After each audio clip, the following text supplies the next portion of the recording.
Saturday mornings at our place are simple. Pancakes music turned low sunlight crawling across the kitchen tile. That was the scene when my mother-in-law, Beatrice, leaned close to my daughter and dropped a sentence that would end the peace we'd been faking for far too long. I made a decision that day that saved my kid's heart, and honestly saved me too. Before I get to that, tell me where you're watching from in the comments, and if you believe kids deserve protection over keeping the peace, hit subscribe, because this story goes dark before it gets better. I'm Mara, 34, a freelance designer who works from our narrow townhouse near Green Lake in Seattle. My husband Ethan is 39 and teaches 7th grade science. He's patient in a way only middle school teachers can be. Our daughter Noah turned 13 last month. She draws rain on everything, margins, envelopes, the backs of grocery lists, like it's her way of letting the sky speak for her. Noah is adopted. We've always said it out loud with pride, not as a footnote. She knows her story. She knows she is chosen. Beatrice moved in 18 months ago after Ethan's dad died, and the old family house sold. She's 69, stylish scarves, sharp opinions, and a talent for turning compliments into small cuts. "You have such a practical home, Mara," she told me the first week eyes on our secondhand couch. Practical was how we afford a life that actually fits one car-packed lunches, a garden box full of herbs that somehow taste like accomplishment. Ethan has a half-brother, Colin, 41, who married Marissa, a corporate climber, with a perfect laugh. Their twins, Jude and Isla, are 15 and go to a private school where even the gym smells like money. They're good kids, just raised on a different planet.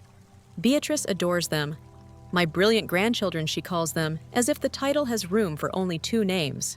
The favoritism started as a flicker.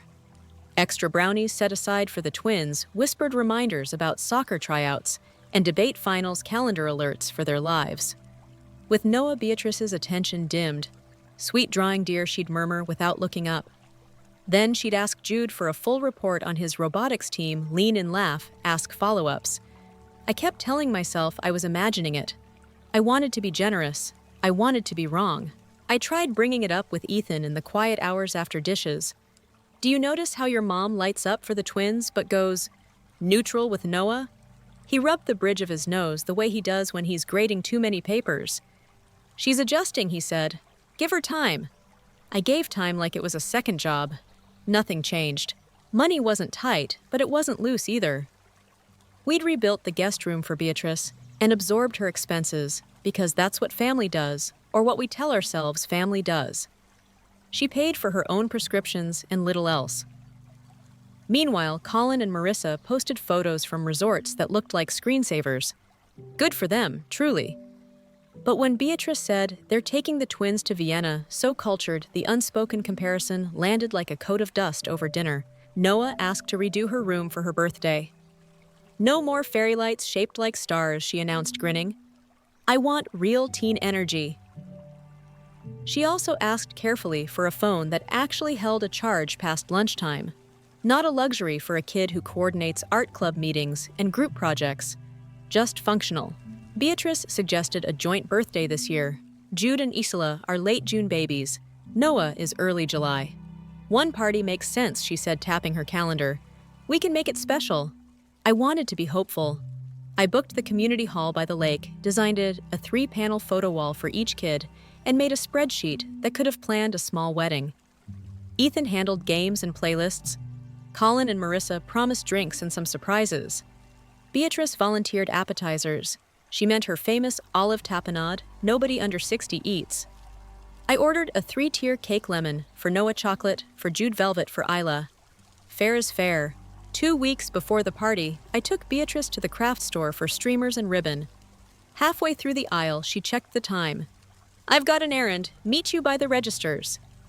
I didn't think much of it until later, when I walked past the guest room and heard her whisper into the phone, voice soft in a way it never was with me. "Yes, too. The newest model. Perfect. They'll be thrilled. They landed heavy. When she saw me in the doorway, she smiled like a curtain dropping. "Just coordinating with Colin," she said. "Isn't it wonderful how organized he is?" That night, Noah read her wish list at dinner. Art markers, the good kind, maybe that teal desk chair, and if it's possible, a phone that doesn't die in third period. She kept her eyes on her plate as if asking could spook the yes right out of the room. Beatrice nodded at markers as if approving of the least expensive wish. Then she pivoted to Jude's robotics regionals and Isla's ballet intensive in a burst of energy that made the air feel thinner. Noah smiled. Polite. Practiced. She's good at covering hurt, and I hate that she's had practice. I started documenting small things after coffee with my friend Lena, the validator, in my life, the one who names patterns I try to excuse. Write it down, she told me. Not to build a case yet, but to stop gaslighting yourself. So I wrote the way Beatrice saved the last sparkling water for the twins, the way she forgot Noah's art show, but drove 50 minutes to watch Jude's scrimmage, the way she said, "You're sensitive, dear," when Noah flinched at a joke not meant as a joke. Packages started arriving for Beatrice. She dragged them quickly down the hall and closed her door. When I asked, she said linens. The boxes looked like tech. I didn't push. I already knew what pushing got me a smile that felt like a slap. The day before the party, we transformed the hall blue and silver garlands, 3 photo boards spanning baby cheeks to teenage shoulders, tables labeled with each kid's favorite snacks. Noah hung Polaroids with careful hands, stepping back to straighten a memory here and there. "Do you think Grandma will like my thank you card?" she asked, showing me a small watercolor she'd taped inside. Beatrice has an entire wall in her apartment of family art, and Noah wanted to earn space on it, the kind of space that says "I see you." My throat tightened. She'd be lucky, I said. Beatrice arrived late with 3 glossy bags she hid in the kitchen. Surprises, she sang. Colin and Marissa swept through with the twins' air-kissing assessing. Beatrice called Jude over to marvel at his height. Isla twirled to show off her new shoes. Noah waited a beat, then 2, then slipped back to the photo wall. I watched Ethan watch his mother and felt something in him bend, not break. Not yet. The morning of the party broke clear and hot. Noah tried on 3 outfits and landed on a sea green dress with white sneakers and the bracelet Ethan and I gave her on her actual birthday. She braided her hair. Unbraided, it braided it again. "How do I look?" she asked. I told her the truth. Like the version of you the world needs to meet. Guests filtered in at 2. The hall filled with laughter and that buzz of too many conversations. Ethan ran the music and let the kids take over the mic. They sang badly and beautifully. Even Beatrice was almost charming, drifting from group to group telling stories about her grandkids. Sometimes she remembered to use Noah's name. Sometimes she didn't. At 4:30, we rolled out the cake. 39 candles, total tiny constellations. "Make a wish," I said, even though I knew Noah's wish already. The kids blew. Everyone clapped. Then it was time for gifts. We set 3 chairs at the front. They opened books, bracelets, gift cards, sketch pads, a little mountain of normal. And then Beatrice cleared her throat and stood soaking up the hush. "I have something special for the birthday darlings," she said. She disappeared into the kitchen and returned with 2 identical boxes wrapped in silver paper with perfect black bows. My stomach cooled. She handed one to Jude, one to Isla. The hall leaned forward the way crowds do right before joy or disaster. The twins tore the paper. Gasps. Flagship phones, the kind you don't buy casually. Beatrice glowed under the spotlight she'd created. "Only the best for my grandchildren," she said, voice, bright eyes bright. Everything bright. Noah looked at the table, then at Beatrice's hands, then at the kitchen door, as if a 3rd box might float out if she waited kindly enough. She waited. Beatrice didn't move. I felt the room shift everyone's attention, tilting toward a girl with a sea green dress and a brave face. My pulse thudded in my ears. Ethan's jaw set. Colin's smile faltered. Marissa examined a crumb on her plate. Noah swallowed. "Grandma," she asked, gentle as a knock. "Is there anything for me?" Beatrice turned. Her expression was not apologetic. It was bored, annoyed to be interrupted by a fact she didn't value. And that's where I understood exactly how far she was willing to go and how far I would go to stop her. Noah's question hung there, light as a feather, heavy as a stone. "Is there anything for me?" Beatrice didn't even glance at the table again. She kept her chin tipped, satisfied and glittering in the center of attention. "I brought presents for my grandchildren," she said, crisp as ice. Then, as if clarifying for a slow room for my blood, the room fell silent in one breath. Paper plates stopped midair. The playlist kept playing stupidly cheerful, like it didn't know it should turn itself off. I felt the floor tilt. Ethan took one step forward, then froze. Colin stared at his shoes. Marissa reached for a napkin she didn't need. Jude and Isla held their new phones like trophies. Noah blinked twice. I watched her cheeks flush and then drain. She tried a tiny smile. It failed. Her chair scraped back. She knocked into the gift pile with a soft thud, muttered, "Excuse me," and walked fast. Then faster. By the door, she broke into a run.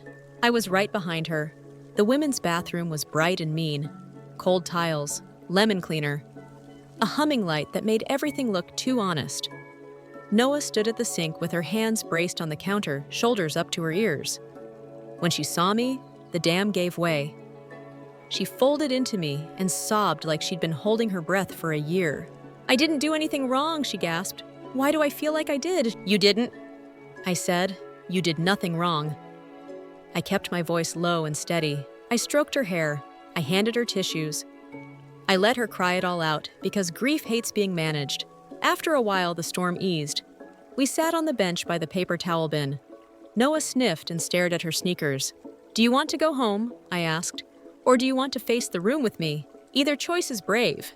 "Home," she whispered. "But I should say bye to Lily. And Mr. Torres. He brought me that sketchbook."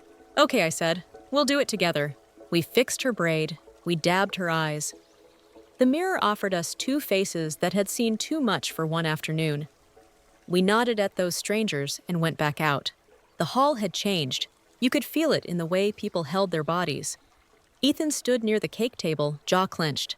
Beatrice was where she always was, center stage, telling someone about misunderstandings and today's sensitive culture. She noticed us and pasted on concern. It looked like a sticker on glass. Ethan's voice cut through. "Mom, what you said was cruel." "I stated a fact," she replied. "Adoption is lovely, but it isn't lineage. Don't make me the villain for honoring family lines." "She is family," Ethan said. "Say her name." Beatrice sighed.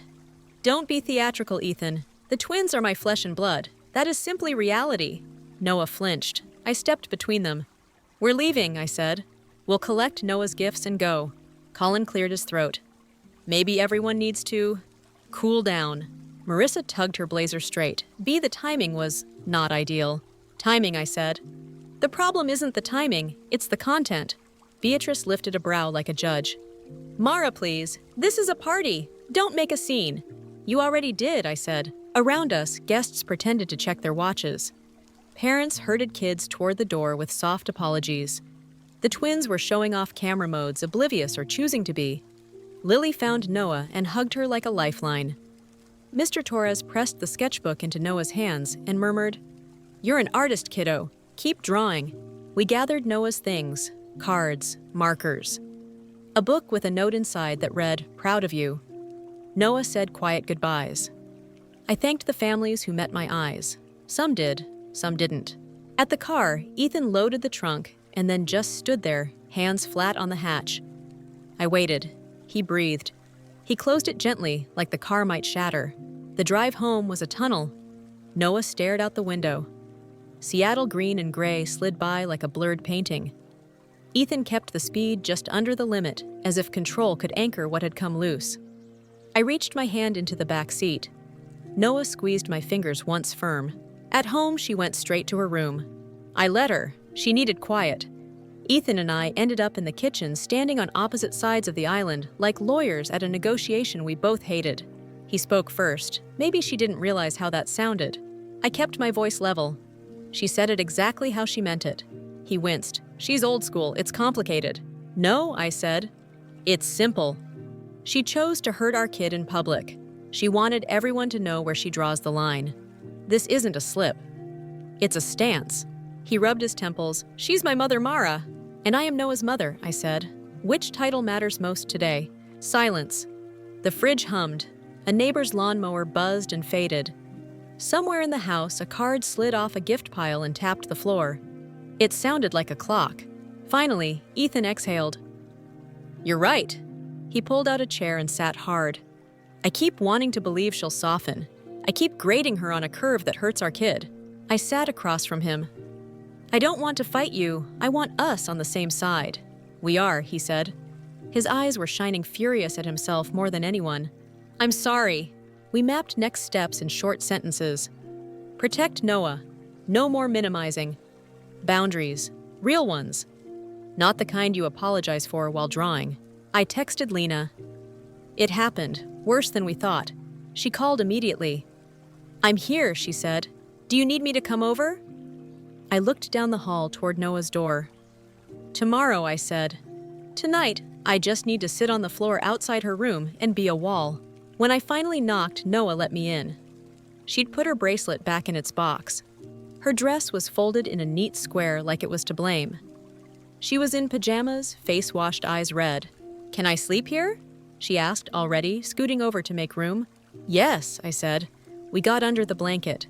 We watched the blinking streetlight make slow shapes on her ceiling. Nothing else needed saying, but silence doesn't erase questions. After a long time, she whispered, Does Grandma not love me because I'm adopted?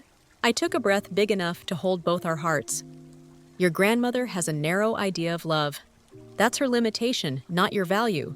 You are ours. Fully. Always. Always, she asked. Always, I said and meant it so hard it hurt. The next morning, Beatrice behaved like a person in a different movie. She made tea. She asked whether we had plans for the farmer's market. She complimented the hydrangeas.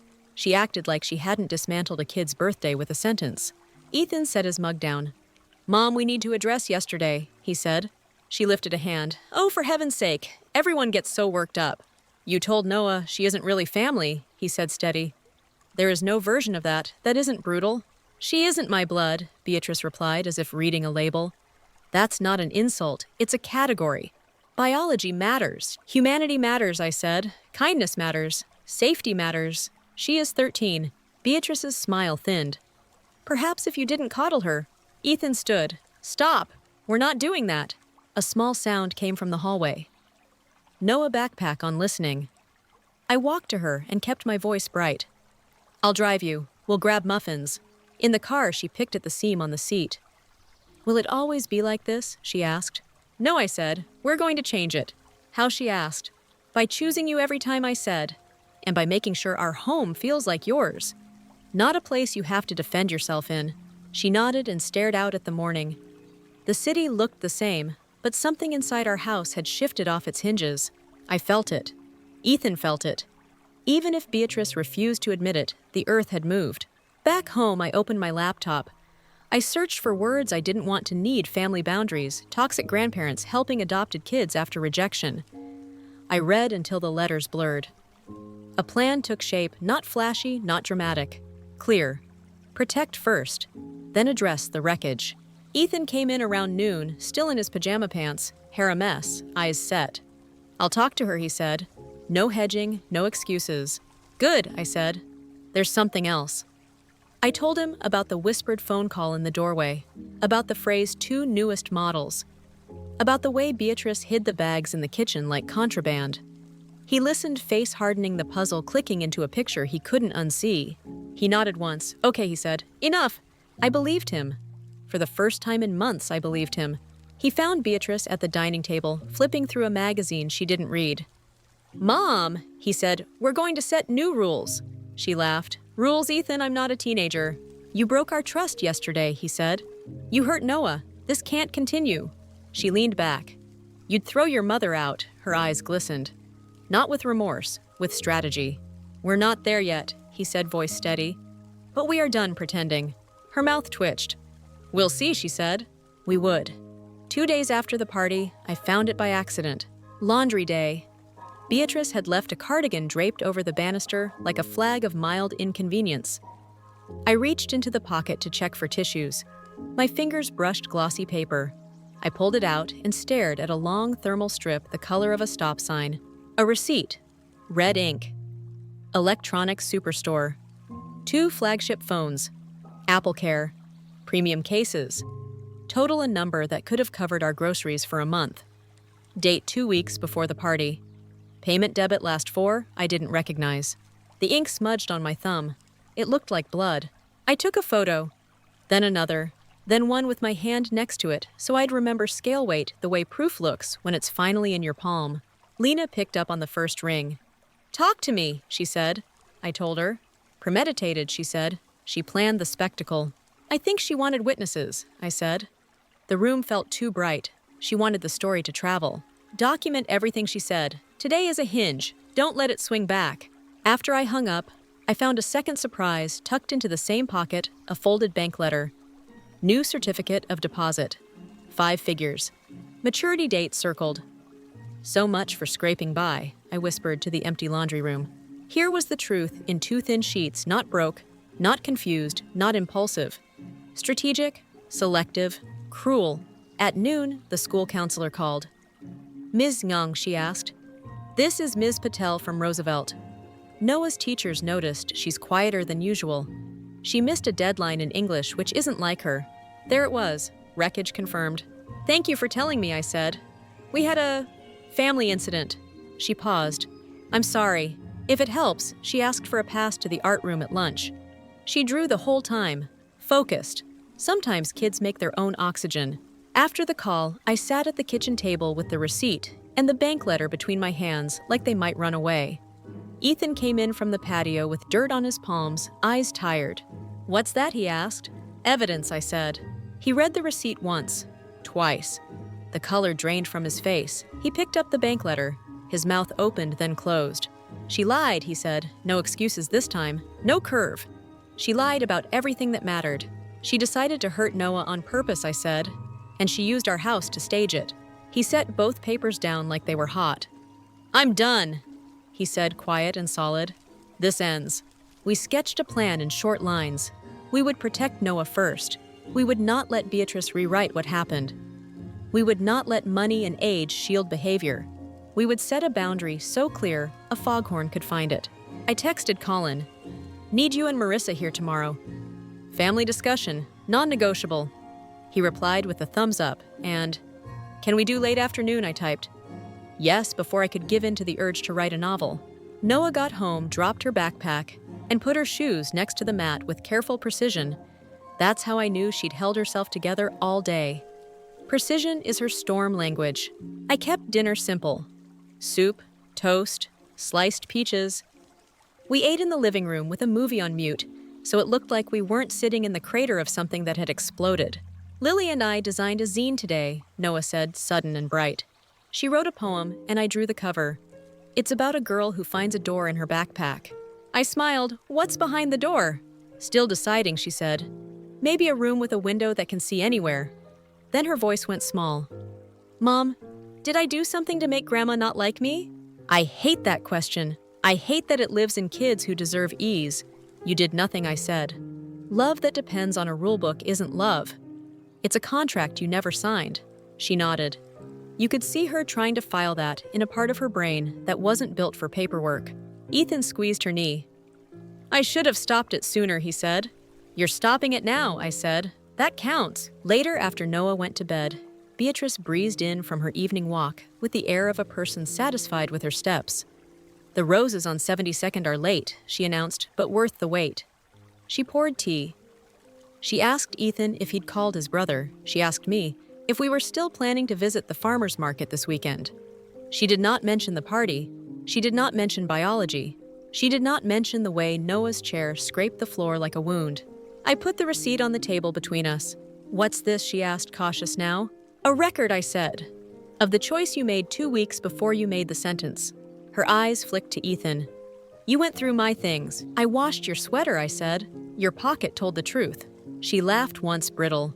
"What do you think this proves that I buy gifts for my grandchildren? The twins appreciate nice things. Some children do." "There were 3 birthdays," I said. "You bought for 2. She shrugged. "I'm not obligated to equalize." "You are obligated not to harm a child who lives under this roof," Ethan said, voice like a locked door. Beatrice looked injured. "This is getting absurd. We're letting feelings run the household." "No," I said. "We're letting facts run it. Here they are." I tapped the receipt. I tapped the bank letter. "You are not our dependent. You've been taking advantage, and you've been cruel while doing it."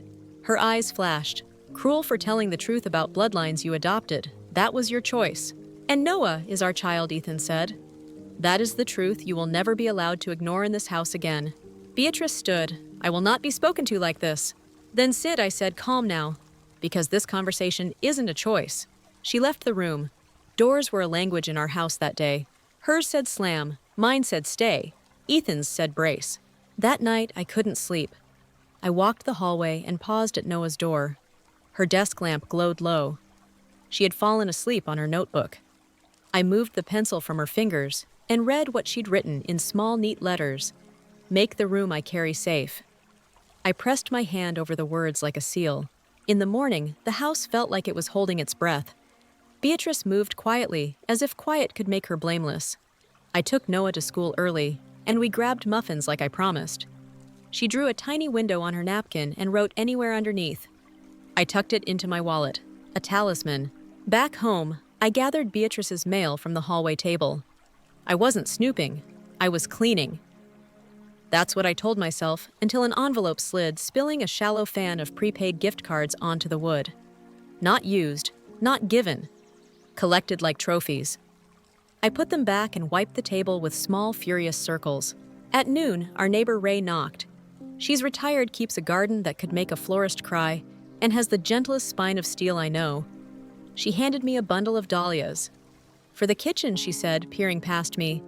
And for whatever storm you're holding. It shows I asked. She smiled. Honey thunder always does. Need me to take Noah tomorrow afternoon? I'll teach her how to split dahlias without losing a finger. Yes, I said, relieved. Thank you. The anchor. There she was, steady as a lighthouse. At 4, Colin and Marissa arrived in careful clothes. The kind you wear when you plan to deny, and then maybe concede. The twins stayed in the car, faces lit by new screens. We sat at the dining table. The air felt pinned. Ethan started. No preface, no fluff. He laid out what happened, and then he laid out what would happen. He didn't raise his voice. He didn't need to. We are setting a boundary, he said. Mom, you will apologize to Noah, not a performance. A real one. You will stop ranking children by biology, and you will contribute to household expenses or find another living arrangement. Beatrice's mouth tipped in a practiced wobble. You would cast out your mother, she whispered over a misunderstanding. What you did was not a misunderstanding, I said. It was a declaration. Colin spread his hands. Let's not escalate. It escalated when she humiliated a child, I said. Marissa's voice softened. B, you did say some loaded things. Beatrice stared at her. Betrayal is always louder when it comes from your choir. The room stilled. Outside, a crow shouted at the sky like it wanted to say. Inside, the truth sat between us, undeniable as furniture. Ethan took a breath. If you can't accept the terms, you will need to pack. We'll help you move to Collins for now. You can look for your own place from there. Beatrice laughed. No humor. You can't be serious. I'm a father, he said. I'm very serious. She looked from face to face, measuring.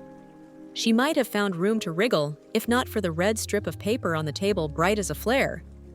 She could call us dramatic, ungrateful, brainwashed by modern sensitivity. She couldn't make ink lie. I'll think about it, she said, finally clipped. I'm going to my room. She left. The hallway swallowed the click of her door. Colin exhaled. I didn't know it was like this. You didn't want to, I said, not unkindly. He nodded. We'll make space if she won't agree. Prepare it, Ethan said. We'll have an answer tonight. When they were gone, the house felt like a stage before the last act. Sets built, lines learned, no more improvising. I stood at the sink and watched evening slant across the dahlias. I thought of Noah's napkin window. Anywhere. I wanted anywhere to start here. When Colin's taillights slipped away, the house went hush. You could hear the fridge click, the furnace settle, the slow tick of the dining room clock. I counted the seconds without meaning to. 24 hours, I thought. A day to choose who we are. Beatrice came out for water, like nothing had been said. She moved slow, queenly, the way people walk when they've never been told no. I set a mug on the table and nodded to the chair across from me. Sit, I said. We're finishing this. She lowered herself delicately. If this is another lecture about modern sensitivities, it's not a lecture, I said. It's a boundary. Her smile was all teeth. How fashionable. You will apologize to Noah, I said. You will stop talking about blood like it's a ranking system. You will contribute to this home. If you can't, you'll move out. You have 24 hours. She blinked, then laughed once. You can't be serious. I've never been more serious. And Ethan, she asked, chin tilting, he agrees with this theater. He does, I said. He'll tell you himself. She reached for her phone. I'll call him now. Do, I said. She put it on speaker. Ethan answered on the second ring. Mom, your wife is threatening to evict me, she said. Is this who you married? A woman who throws out family? Ethan's voice came steady. Mom, stop. You humiliated my daughter. You lied about your money. We're done pretending. Mara's right. Silence from Beatrice. Then a brittle, I'll speak to Colin. You already did, I said. He's ready to help you pack. Her eyes sharpened. There it was, the part of Beatrice that planned, maneuvered, lined up outcomes like chess. I'll consider your demands, she said at last. This isn't bargaining, I said. This is a yes or no. She stood smoothing her blouse. We'll see. When she left the room, my hands shook. I pressed them flat on the table until the wood learned my pulse. I drove to pick up Noah. She slid into the passenger seat and glanced at my face like a weather report. What kind of day, she asked. A day that ends lighter than it started, I said. Promise. We stopped for muffins. She drew a tiny staircase on her napkin. Under it, one word, up. I put it in my wallet beside yesterday's window. 2 charms, 1 path. At home, Ethan was waiting with that set to his shoulders that means a decision is locked. We do this together, he said. No wobbles. Together, I said. Beatrice stayed in her room until dinner. She came out when she heard plates. Are we eating? She asked, as if she were a guest at a hotel and we were late with room service. We already ate, I said. Leftovers are in the fridge. Her eyes flashed. Petty. Clear, I said, not petty. We spent the evening on the floor of Noah's room, sorting books into stacks keep donate loan to Lily.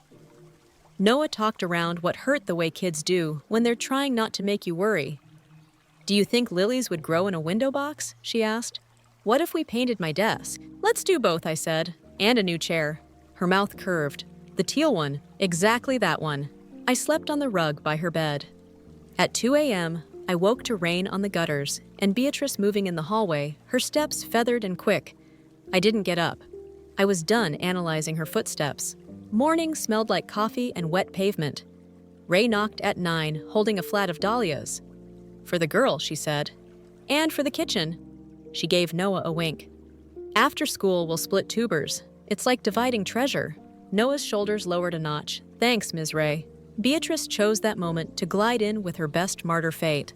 So she said to the room at large, how does one pack 2 years in a day? With boxes, I said. Colin's on his way. She looked at Noah. Her voice went syrupy. Goodbye, dear. Noah's hands tightened on the dahlia flat. Goodbye, she said. She didn't add anything. She didn't owe anything. After drop-off, I came back to find Ethan dragging suitcases into the hallway. He'd set a boundary even Beatrice couldn't ignore. Her door was open, her things out, nothing sneaky, nothing hidden. Colin and Marissa arrived with a stack of flattened boxes. They were dressed like movers, not diplomats. Good. We worked in silence at first.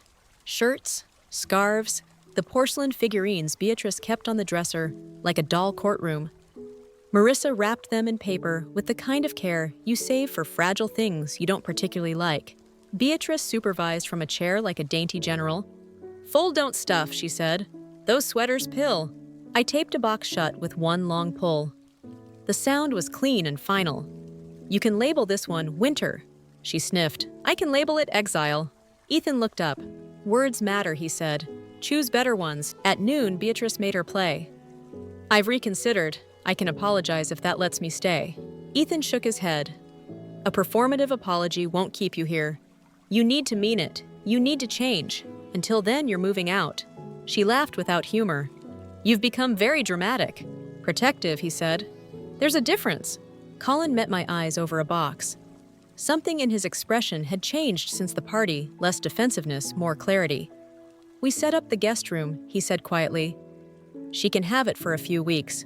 After that, she'll need a lease. Thank you, I said, for making a lane.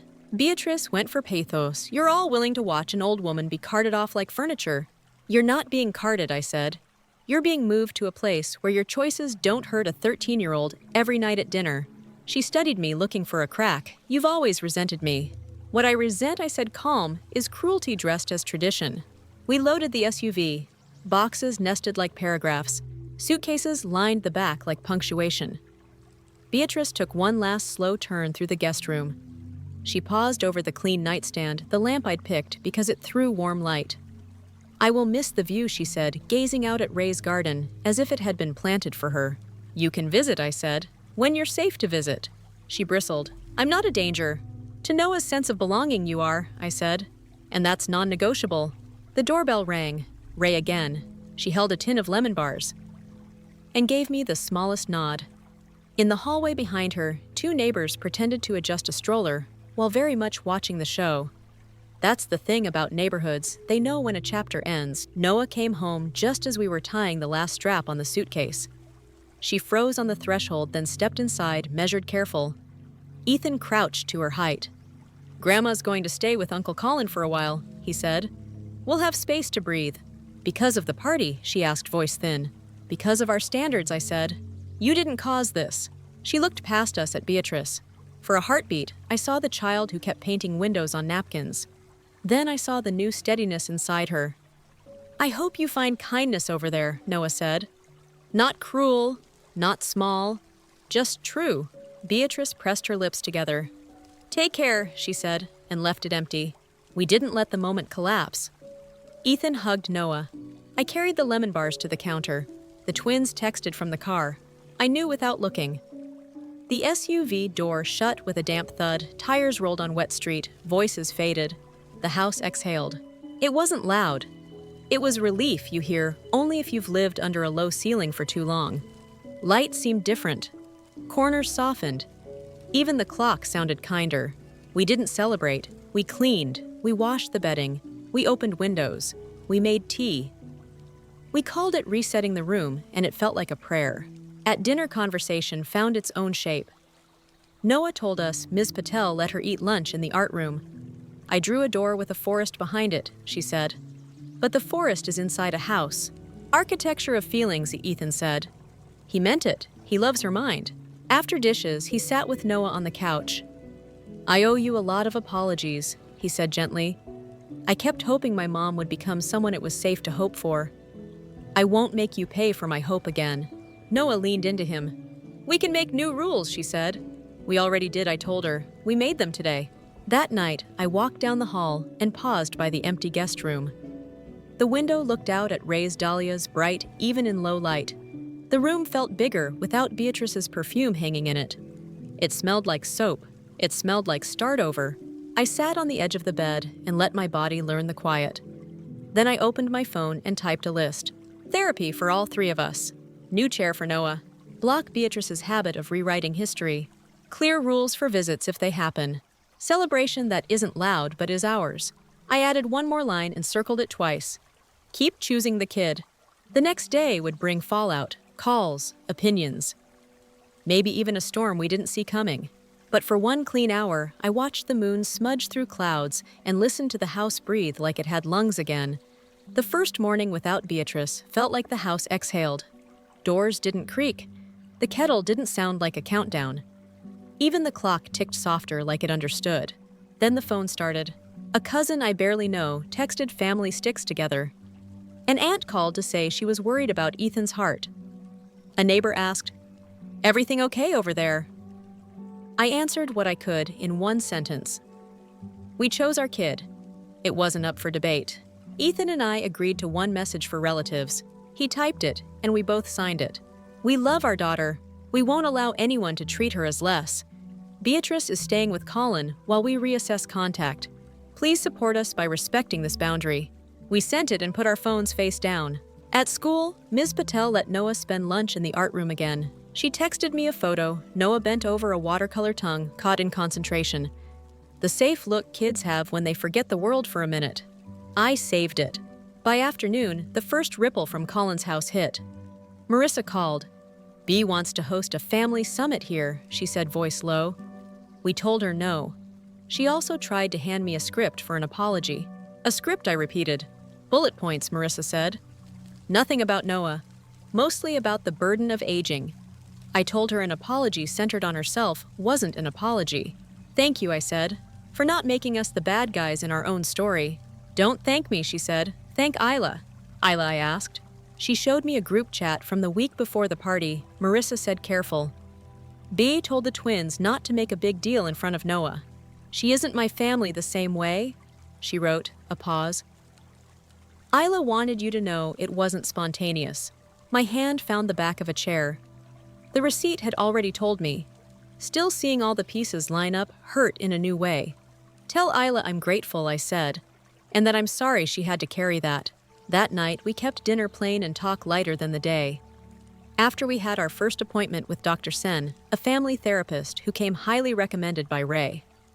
The office was airy plants everywhere, soft chairs that didn't swallow you whole. Dr. Sen listened more than she spoke. When she did, it was clean like a bell. You've already made the hard decision, she said. Now you need language and habits that make your home feel predictable again. She gave us homework, a belonging ritual at dinner. Each of us had to say one specific way we felt like we belonged that day, and one way we helped someone else belong. Noah went first. I belonged when Ms. Patel saved me a seat by the window, she said. I helped Lily belong by putting her poem first in the zine. Ethan said I belonged when you two let me fix the wobbly shelf. I helped a student belong by telling him his voice matters, even if it shakes. I said I belonged when Ray brought flowers to our messy table. I helped Noah belong by standing at her door last night until she slept. We wrote the ritual on a sticky note and put it on the fridge, a rule we'd keep. The next day brought the first test. Beatrice showed up on our porch at noon with a photo album under her arm. She rang the bell twice like someone used to being let in. I stepped outside and shut the door behind me. Porch is fine, I said. Inside is off limits today. She smiled like a diplomat. I've come to apologize. Say it, I said. She opened the album. Baby Ethan missing teeth. Ethan, shaking hands at graduation. Do you remember what I gave up for you? She asked him, eyes, wet voice precise. Ethan joined me on the porch. Mom, he said gently. If this apology is a list of your sacrifices, it's not for Noah. She stiffened. I'm trying to find common ground. Start with her name, I said. Start with the sentence you said. Name it without excuses. Her throat worked. I didn't mean to hurt. She couldn't finish. Instead, she tried a different door. You'll regret choosing this path. Children grow up. Mothers die. Bridges are not so easy to rebuild. Then let's not burn any, Ethan said. Let's leave the bridge standing on our side. Come back when you can walk it without stepping on our kid. She studied his face, searching for the old softness. He didn't look away. After a long beat, she closed the album. You were easier when you were small, she said, and left. Noah watched through the curtain. I let her. Transparency is another kind of safety. Later, Isla texted Noah. I'm sorry about the party. Grandma told us not to make a big deal, but I didn't think... I'm sorry. Noah typed, erased, typed again. She settled on, thank you for saying that. It still hurt. Boundaries in 13-year-old font. I wanted to frame it. We did practical things. We bought Noah a refurbished phone with decent battery life and a case from a local artist painted with rain streaks. We picked the teal chair and assembled it on the floor while a sitcom rerun filled the room with harmless noise. We repainted one wall of her room a deep, calm green that made her art pop. The wall looked like a forest you could walk into. There were tiny setbacks. Noah's math teacher emailed about a missed quiz. I replied and asked for a retake explaining family upheaval without bearing the whole story. He agreed. No heroics, just a fair chance. Noah studied at Ray's kitchen table with a plate of lemon bars and a dachshund sleeping on her feet. There were tiny wins. Noah laughed fully for the first time in a week when Ethan tried to show her a TikTok dance and nearly took out a lamp. She started sleeping through the night again. She hung her napkins window and up on a corkboard above her desk. 2 weeks in, Dr. Sen added a new practice, a house charter. 3 sentences present tense we'd read aloud on Sunday nights. Our home is a place where everyone belongs without performing. We repair when we harm, and we don't harm on purpose.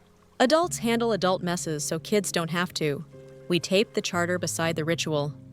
Our fridge was starting to look like a constitution. It felt good. Colin's updates came in short texts. She's trying with the twins. She keeps saying she's misunderstood. We gave her a 60-day timeline to find her own place. Then one day, she's angry you turned Ethan against her. I didn't respond to that one. I knew better than to feed a script. The revealer arrived where I didn't expect it at the pharmacy. I ran in for toothpaste. The clerk, a woman with a kind smile, said, "Tell your mother-in-law her prescriptions are ready." I must have looked confused. She whispered, "She paid cash last time, said she didn't want to bother you. She bought gift cards too, the fancy kind." She chuckled. "Said they were for the grandkids." "Thank you," I said. "That's helpful." And it was less for the content than the clarity. Beatrice had woven a tight net of stories around money for years. We were done being caught. One evening, I saw Ethan sitting alone with the photo album Beatrice had brought. He was tracing a picture of himself in a Halloween costume, tiny astronaut crooked smile. I sat beside him. He didn't speak for a long time. When I was that kid, he said finally, "I thought love was something you earned by not making trouble." "What do you think now?" I asked. "I think love should make it safe to make trouble," he said. "Especially when you're 13 and someone tells you you don't belong." He closed the album and put it on a high shelf. "We're keeping the memories," he said, "not the rules." Noah got quiet for a few days after that, which is how she processes big shifts. Then she came home waving a flyer. "Mr. Torres says the district art show is accepting submissions," she said, eyes bright. "He thinks I should enter." "What piece?" I asked. She pointed to a watercolor she'd been working on in little bursts. A house with a forest growing inside it. The walls open, the roots. Deep windows lit. On the doorstep, a girl holding a small paper window. Title in pencil at the bottom, "Anywhere here." "Submitted," I said. "Not because of winning, because it's your truth." She nodded. "Can you come to the show if I get in?" "We'll be in the front row," Ethan said. "If." A week later, an email came, "Accepted." Noah read it 3 times, cheeks flushed. The show would be in a month at the community center. The same room where Beatrice had tied a bow around a sentence and split our house. The symmetry wasn't lost on any of us. "Do we invite them?" Noah asked quietly that night, turning her bracelet around and around. She meant the whole branch, Colin, Marissa, the twins, maybe even Beatrice. "We invite who is safe," I said. "We decide what that means." "Can we make a list?" she asked. We did. Ray, of course, Lena, Mr. Torres, Ms. Patel, Colin and Marissa, yes. The twins, yes.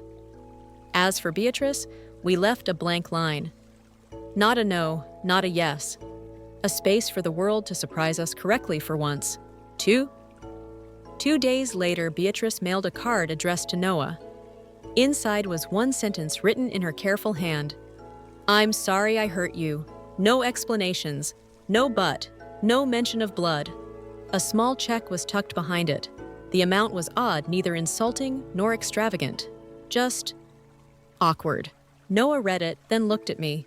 "What do I do with this? What do you want to do?" I asked. She thought. "I can accept the apology, and not the money," she said. "I don't want anything that feels like buying my silence." I hugged her, wise. She wrote back, "Thank you for the apology. I accept it. Please don't send money. If you come to my art show, be kind." She drew a tiny window at the bottom. We mailed it. That night, Ethan and I lay in the dark and talked about part 2 of our lives. "What if she comes?" he whispered. "Then we hold the boundary," I said. "We watch our kids shine. We let the truth be bigger than history." I fell asleep, picturing Noah's painting hanging in the same room where she had stood, waiting for a 3rd silver box that never came. This time, she'd be the one people turned toward. Not for a gift, for her work, for herself. The aftershocks were still moving through us, small and unpredictable. But the ground held. We had a ritual. We had a charter. We had a show date circled on the calendar in teal ink. And we had a blank line waiting. The day of the show felt like waking into a version of our house that had learned to breathe. We did our ritual at breakfast. "I belonged when Miss Patel saved me a seat," Noah said. "I helped a new kid belong by showing him the bus line," Ethan said. "I belonged when Ray left dahlias on our porch," I said. "I helped you belong, Noah, by clearing my afternoon to stand in your corner." We read the charter. Present tense. Out loud. Then we dressed. Noah chose black jeans, white sneakers, a soft green sweater. She clipped her bracelet. She tucked a folded napkin into her pocket, the one that said, "Up like a charm." The community center smelled like fresh mop water and faint frosting, as if the air remembered cake. Tables rimmed the room with easels set like little stages. A banner read District Student Art Exhibition. Same room, same fluorescent lights. New story. Mr. Torres waved us over. "Your piece hangs there," he said, pointing to a clean stretch of wall. "Anywhere here." Watercolor. A house with a forest growing inside. Windows lit. Roots deep. Door open. At the bottom, Noah's artist statement in her crisp handwriting. "Sometimes the safest place is the one you build inside the place you already live." I painted a house that holds a forest. I painted a door that opens both ways. I touched the edge of the frame. My eyes stung.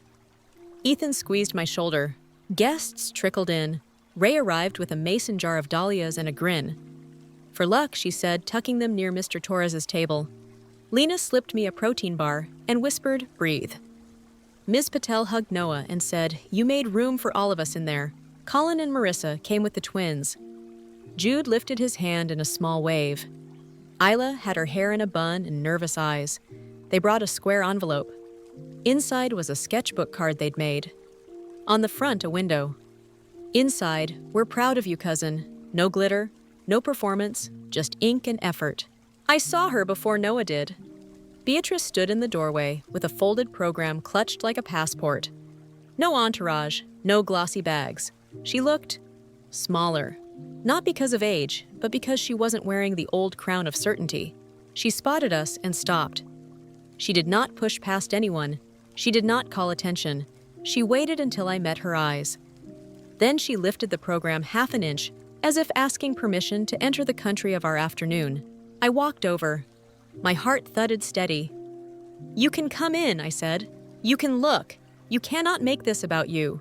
She nodded once. Understood. She took a seat in the back. She didn't try to move closer. When people glanced her way, she looked at the floor.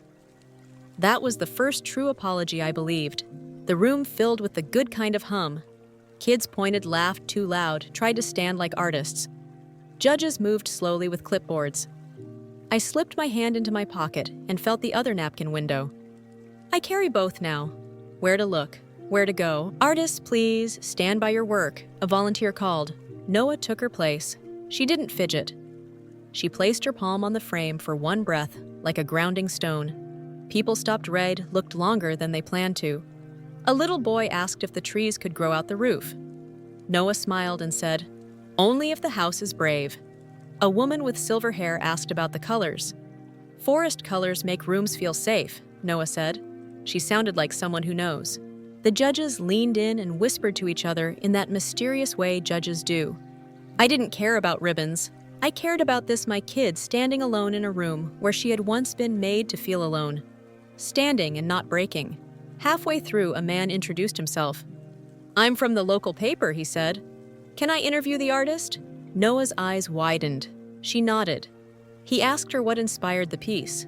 She didn't talk about the party. She talked about houses and lungs and what it means to make space you can carry. The man scribbled fast. As she spoke, Beatrice rose from the back row and walked toward us. She stopped a few feet away. She did not interrupt the interview. When it ended, she waited for a beat where a beat belonged. Then, in a voice that didn't try to fill the room, she said, "Noah, may I say something to you?" Noah looked at me. I said, "You choose." Noah turned to her grandmother. "Okay?" Beatrice took a breath. "At your birthday, I said you were not really family. I used the word blood like it meant worth. That was wrong. It was cruel. I hurt you. I'm sorry." "No but. No in my day. No people are too sensitive." Just the sentence named and owned. Noah held her gaze for a long second longer than was comfortable. Then she nodded once. "Thank you for saying it," she said. "Please don't say that sentence again. Not to me, not to anyone." "I won't," Beatrice said. "I'm learning." She swallowed. "May I look at your painting?" "You already are," Noah said. It wasn't snide. It was precise. "You can stand there." Beatrice stood there. She didn't cry. She didn't try for a hug she hadn't earned. She just looked. For a long time. Then she stepped back and returned to the last row like a person who understands there are seats and there are seasons. The awards were a blur. Noah received a judge's commendation for emotional clarity and composition. She blushed and took the ribbon like a scientist receiving a sample, delighted, curious, a little stunned. Ray whooped. Lena cried. Ethan clapped until his hands went red. We took pictures. Group then smaller groups. Noah with Mr. Torres, Noah with Ms. Patel, Noah with the twins who stood a little closer than usual, one with Colin and Marissa, who kept their smiles quiet so Noah's could be the loudest. Beatrice did not ask for a photo. She left her program on a chair and slipped out the side door. I watched her go and felt a complicated mix of relief and something like grief for the person Ethan once needed her to be. We didn't invite anyone back to our place after the show. We went home and made pasta. We hung Noah's ribbon on the corkboard beside the napkins. We sat on the floor and let adrenaline drain like rain down a gutter. At dinner, we did our belonging ritual. I belonged when people lined up to hear Noah, Ethan said. I helped a shy classmate belong by standing with her in front of her painting, Noah said. I belonged when our old room felt like a new room, I said. After dishes, Noah took her new phone with the Rain Street case and snapped a photo of her painting next to the napkins. Then she took a photo of us, her parents' spaghetti sauce shirts and all. For the album, she said. That night, Ethan and I lay in the dark and talked low. What now, he asked. Now we keep the charter, I said. We take the wins and let them be wins. We don't turn them into warnings. He exhaled. I keep thinking about that boy I was, he said, earning love by making no noise. You made the right noise today, I said. You said yes to your daughter, where your mother said no. We slept deeper than we had in months. Weeks turned into a new normal. Beatrice found a small apartment across town. Colin helped with the lease. Marissa negotiated a senior discount like a warrior in heels. The twins visited on weekends and came back with stories about Beatrice trying to cook without burning garlic and learning to set reminders on her phone. No grand transformations. Some small ones. Visits with us were slow and supervised. Park walks first, then coffee on a bench. Then one short afternoon at our dining table with a timer set and a plan in place. She brought lemon cookies she had bought not baked. She sat where she was asked. She watched her words like they were porcelain she could chip. That was enough for that day. We did therapy. We kept the ritual. We added a silly one Sunday dance break. Ethan learned not to spin near lamps. Noah taught me a move that made us both laugh so hard we cried. Laughter returned in layers, not all at once. Noah's grades recovered. Not because she toughed up, but because her house got quiet. She kept drawing doors and trees and houses with lungs. She started an after-school zine with Lily. They called it Room. First issue sold out at lunch. Ray's dahlias multiplied. She taught Noah how to split tubers. You can make 5 from 1, she said. That's the math of hope. The guest room became an art studio. We rolled up the rug. We brought in a second-hand drafting table and the teal chair. The room smelled like paper and clean water and pencil shavings. Sometimes I'd stand in the doorway just to feel the shape of it. Start Over made visible. On a rainy Saturday, the local paper ran a piece about the exhibition. A small photo of Noah stood beside a quote, "A home can be a place, but it can also be something you carry." I painted both. When I showed her, she shrugged like it was no big deal, and then smiled into her cereal bowl like it was huge. A month later, Beatrice mailed a second card. No check, no script, just this I am trying to be safe to sit with. Thank you for naming what hurt. I won't make you teach me at your expense. It wasn't a bridge, but it was a plank. Ethan read it, then tucked it into the photo album with the astronaut costume. Keeping the memories, updating the rules. I caught Noah at her desk one evening, painting tiny yellow dots onto a row of trees. What are those? I asked. Lights, she said. You know how people hang them in winter? It makes the dark friendlier. I kissed the top of her head. You're good at that. At the end of summer, we drove to the same lake where the joint party had been planned. We brought a picnic and no plan. No speeches, no big moments. Just water and sky and the sound of wind. Noah skipped a stone that went 4 ripples and sank. Good enough, she said, satisfied. On the way home, she looked out the window and said, I think I know what I want to be. What I asked. Someone who builds rooms, she said. Maybe with paint, maybe with rules, maybe both. You already are, I said. This is not a fairy tale. Beatrice didn't transform into a perfect grandmother. She didn't. Some days are still awkward. Some silences still sting. We keep the door open with conditions. We keep the bridge intact from our side. We don't cross it if the boards look rotten, but our home is a sanctuary again. The charter on the fridge is smudged from fingers. The teal chair squeaks a little when Noah swivels. The napkins are pinned where she can see them. Window, up. The ribbon hangs between them like a comma, not a period. More sentence to come. I think back to the line that split our house, and to the new lines we wrote to stitch it back. We didn't win a fight. We made a choice. We chose the kid. Again, and again, and again. If you've read this far, thank you. If you've ever had to set a boundary that cost you peace with an adult to give peace to a child, tell me in the comments, what words did you use? What changed after you said them? And if this story helped you feel less alone, tap subscribe. I'll keep telling the truth about the rooms we build and the families we choose, even when sharing it is hard. Because sometimes the door you need isn't somewhere else. It's anywhere here,